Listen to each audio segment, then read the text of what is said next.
কিছু বলার নেই। যেখানে একটা মেয়েকে খুন করে রেপ করা হচ্ছে সেটা বৈধ, কিন্তু আমরা প্রতিবাদ জানাচ্ছি সেটা অবৈধ। এটা কিরকম সরকার?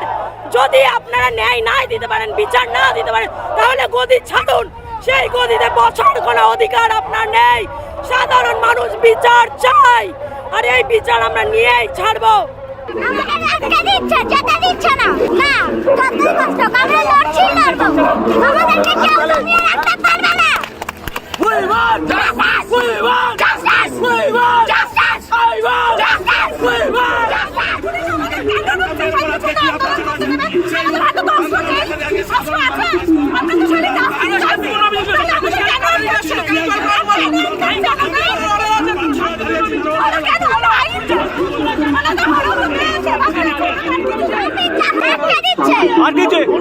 আমাদের দাবি একটাই, যে উনি যেইভাবে ওই মেয়েটার দর ঠিক করে দিয়েছিলেন, আমরা শুধু এইটুকু জানতে চাই যে ওনার দর কত।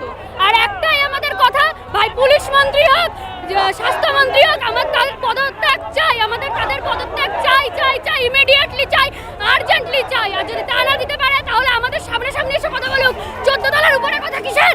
আমরা কোনো 14 তলার উপরে কথা শুনবো না, আমাদের এক্ষুনি কথা বলতে হবে। আমরা আজকে চাই মুখ্যমন্ত্রী আমাদের পদত্যাগ করুক, কারণ ওনার জন্য উনি যেভাবে কথা বলছেন, যে একটা মেয়েকে রেপ করার পরে তাকে 10 লাখ টাকা দিয়ে যেভাবে কথা বলছেন, উনি একটা মহিলা হয়ে কি করে এই ধরনের কথা বলতে পারে? আমরা তার জন্য আমরা আজকে নবান্নর দিকে যাচ্ছি। আমরা চাই না উনি থাকুক। উনি যতদিন থাকবে এই ধরনের ঘটনা আমাদের সাথে চলতেই থাকবে, এরকম ধরনের ঘটনা। এই তো দোষে কোর্টের রায় মানছে না, সুপ্রিম কোর্টের রায় মানছে না, হাইকোর্টের রায় মানছে না। শান্তিপূর্ণ মিছিল আমাদের, শান্তিপূর্ণ। আমরা কি অস্ত্র নিয়ে এসেছি? শান্তিপূর্ণ মিছিল করতে এসেছি আমরা। আমাদের বোন, উনি নিজে রাজ্য ভবনে যেতে গিয়ে বলছেন যে আমরা পাচ্ছি না, ভয় পাচ্ছি আমরা। উনি ভয় পাচ্ছেন, ওনার পেছনে এত লোক থাকতে, তাহলে আমাদের কি হবে? আমরা বেরোবো না ঘর থেকে? বেরোনো বন্ধ করে দেবো? উনি মুখ্যমন্ত্রী, পুলিশ মন্ত্রী, স্বাস্থ্যমন্ত্রী, উনি যেতে ভয় পাচ্ছে, উনি নাকি মহিলা মুখ্যমন্ত্রী। এই অবস্থা এই রাজ্যে বাস করছি আমরা, যেখানে মহিলাদের ঘরে নিরাপত্তা নেই। উনি নিজে নিরাপত্তা দিতে পারছে না। মুখ্যমন্ত্রী হায় হায়, মুখ্যমন্ত্রী হায় হায়। পুলিশ তো বলবে এই সরকারের চটি চাটা পুলিশ। তুমি চিন্তা করো, তোমার মেয়ে হচ্ছে বড়। সাধারণ মানুষের, সাধারণ জনগণের মেয়ের যখন এই দুর্দশা হবে, তখন তাদের কোনো উপায় থাকবে না যদি আজকের এই প্রতিবাদ সফল না হয়। সত্যের জয় হবেই, নারী শক্তির জয় হোক। আটকাতে পারবে না, কোনো গাইডলাইন আটকাতে পারবে না। আমাদের এত লোক আছে, লোক আছে, কোনো আটকাতে পারবে না। ছাত্র সমাজকে আটকানো সম্ভব না। এটা রাত্রেবেলায় মেয়েরা যেন সুরক্ষিতভাবে বেড়াতে পারে এবং বাড়িতে ফিরতে পারে। করবেন, এটা তো করবেন। উনি তো এর আগেও করেছেন, উনি করবেন, এটা স্বাভাবিক ব্যাপার, এটা জানা ছিল। কারণ উনি ভয় পেয়ে আছেন, উনি ভয় পাচ্ছেন, এই রাজ্যের মানুষদের ভয় পাচ্ছেন। আজকে এটা বুঝতে হবে আমাদের, যে আমরা নেমেছি শুধুমাত্র অভয়া এবার তিলোত্তমার জন্য আমরা নেমেছি। রাস্তায় প্রতিবাদ চলবে। উনি যত ইচ্ছা পুলিশ দিক, আটকাক, যা পারে কোনো চাষ না। বানালে কি হবে? মানুষ আমরা থামবো না, আন্দোলন করবোই আমরা, যতই আটকানোর চেষ্টা করুক আমাদের। না, আমি কোনো কিছু নিই না, আর আমি চাই না এই লক্ষ্মীর ভান্ডার নিয়ে 500 টাকা আর এই 1000 টাকা দিয়ে ম্যাম এরকম ধরনের ঘটনা আর কোনো বোনের সাথে বা দিদির সাথে ঘটুক। আমি কখনো চাই না এই ধরনের ঘটনাটা ঘটুক। তার বিচার করেইনি, উপরন্তু উনি বলছে যে দরকার পড়ে উনি 10 লাখ টাকা দেবে। আমাদের মেয়েদের কি রেপ হলে 10 লাখ টাকার মূল্য না? আমাদের মেয়েদের মূল্য 10 লাখ টাকা। উনি বিচার করছেন, আমরা ওনাকে ভোট দিয়ে সিটে নিয়েছিলেন আমাদের এই মূল্য দেওয়ার জন্য।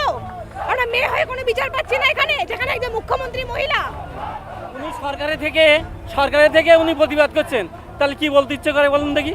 সরকারের থেকে উনি প্রতিবাদ করছেন ধর্ষকের, আর মানে ধর্ষকের ফাঁসি চাই এই কথা বলছে। ধর্ষিতার ফাঁসি চাই, এ কি? এখন তো আটকানো উচিতই না পুলিশদের, কেননা এখন মমতা যা করছে সেটাকে এখন বন্ধ না করলে চলবে না। আমাদের পুরো রাজ্যটা পুরো নিম্নতম একটা রাজ্য হয়ে উঠেছে। এটাকে এখন ঠিক না করলে আমাদের ছাত্র সমাজের কখনো উন্নতি হবে না। ঠিক আছে, আমরা তো কোনো অশান্তি করবো না, আমরা শান্তিপূর্ণ আন্দোলন করছি। ওরা কার্ড দিয়েছে, ওনারা মমতা ব্যানার্জি সেফটির জন্য কার্ড দিয়েছে, কিন্তু আমরা কোনো ক্ষতি করতে যাচ্ছি না। আমাদের দাবি একটাই, যে আপনি হয় আমাদের বিচার দিন, হয় সুরক্ষা দিন, নয় পদত্যাগ করুন। পদত্যাগটা এমনি বলা হচ্ছে না, কোনো রাজনৈতিক নয়। আমাদের সেফটি দিতে পারেননি বলে পদত্যাগের কথাটা বলা হয়েছে। স্বাস্থ্য, সুরক্ষা, খাদ্য, বাসস্থান, এর বেশি মানুষ কিছু চায় না। কিন্তু মানুষকে সব কিছু থেকেই বঞ্চিত করেছে এই সরকার। আমরা কিচ্ছু বলার নেই, একে এসেছি এইভাবে টিয়ার গ্যাস ছুটে আমরা তো সবাই অর্ধেকজন তো পারছি না, সবাইকে অসুস্থ করে দিয়েছে। এখানে বলার কিছু নেই, কাউ কিছু চাইনি। একটা কর্মরত ডাক্তার নিজে কাজ করতে করতে রেস্টরুমে গিয়ে এভাবে রেপ হয়ে মারা গেছে, আমরা তার জাস্টিস চেয়েছি। এর বাইরে তো কিছু চাইনি আমরা তাই নিয়ে আন্দোলন, রাস্তা থেকে আমরা নর্মাল আন্দোলন করতে করতে এসেছি, যেখানে সুপ্রিম কোর্ট বলেছে নর্মাল আন্দোলনে কেউ হস্তক্ষেপ করবেন না, করতে পারেন না। তাহলে মুখ্যমন্ত্রী ভয় করে, হ্যাঁ ও তো কোর্টকে মানছেন না, তো উনি নিজেকে এই রাজ্যের মুখ্যমন্ত্রী, পুলিশ মন্ত্রী, স্বাস্থ্যমন্ত্রী ঘোষণা করেছে। নিজেকে উনি নিজে ভগবানের থেকেও বেশি কিছু মনে করছেন। আমরা কি করেছি? আমরা শুধু জাস্টিসের জন্য এসেছি। আজকে উনি টিয়ার গ্যাস ছেড়ার তো কোনো মানে নেই, আমরা তো আমাদের মতো শান্তিপূর্ণ মিছিল করে যাচ্ছিলাম, প্রত্যেকটা লোককে উনি অসুস্থ করে দিয়েছেন। আমরা শুধুমাত্র বিচার চেয়েছি। উনি যদি এই কাণ্ডের সাথে যুক্ত না থাকেন তাহলে এত ভয় কিসের? থাকি না, এর আগে উনি প্রচুরবার বলেছেন চোরদের সাথে থাকি না, এর সাথে থাকবো না, তার সাথে থাকবো না। এখন এই চোরদের নিয়ে বসবাস করছেন, চোর, খুনি, ধর্ষক সবাইকে নিয়ে। পশ্চিমবাংলার একজন মহিলা মুখ্যমন্ত্রী, সেখানে মহিলারা ধর্ষিত হয়, সেখানে মহিলাদের সুরক্ষা নেই।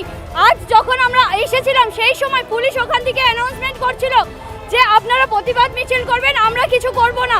কিন্তু আমরা দেখলাম যে কিভাবে আমাদের উপর অত্যাচার করা হলো, কিভাবে টিআরপি গ্যাস ছুটছে, কিভাবে জল কামান দিয়ে আটকাচ্ছে।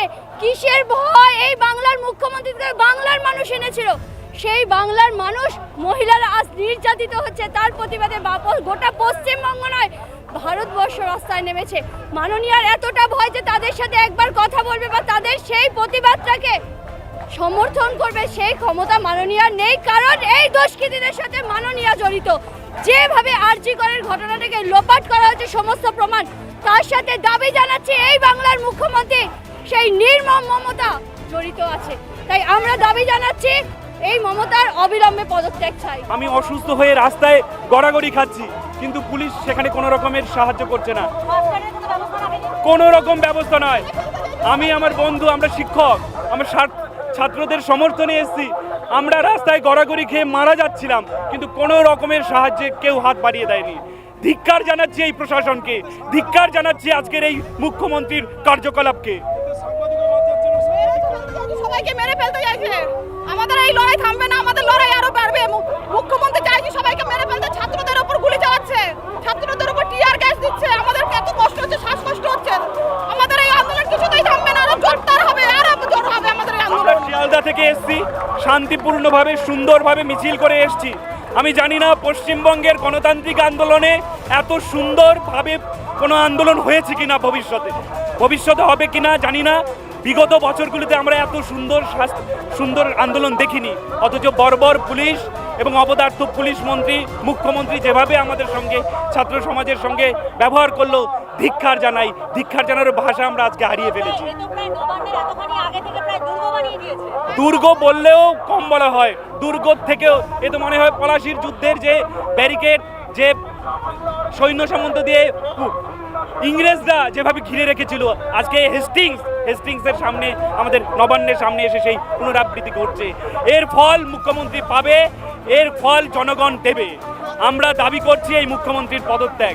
এইরকম স্বৈরাচারী, অগণতান্ত্রিক মানুষ একজন প্রশাসক কখনো থাকতে পারে না। আমাদের যে আসল দাবি আমরা তিনটে বলেছি, দিদির জন্য ন্যায় বিচার, যার সাথে নারী সুরক্ষাও জড়িয়ে, এবং এই নারকীয় হত্যাকাণ্ডের সাথে যারা প্রত্যক্ষ এবং পরোক্ষভাবে যুক্ত তাদের দৃষ্টান্তমূলক শাস্তি। এবং অন্যতম যেই দাবিটা নিয়ে আজকে আমরা রাজপথে নেমেছি সেটি হলো পুলিশ মন্ত্রী এবং স্বাস্থ্যমন্ত্রী যিনি মমতা ব্যানার্জি, তিনি আবার এই রাজ্যের মুখ্যমন্ত্রীও, যা সর্বৈবভাবে তিনি সব মন্ত্রিত্ব থেকেই যে এত ফেলিয়ার, সেই ফেলিয়ার স্বীকার করে তিনি আজকে আমাদের যেন নবান্ন যাওয়ার যেতে যেতে আমাদের পদত্যাগপত্রটি সই করে রেখে দেন।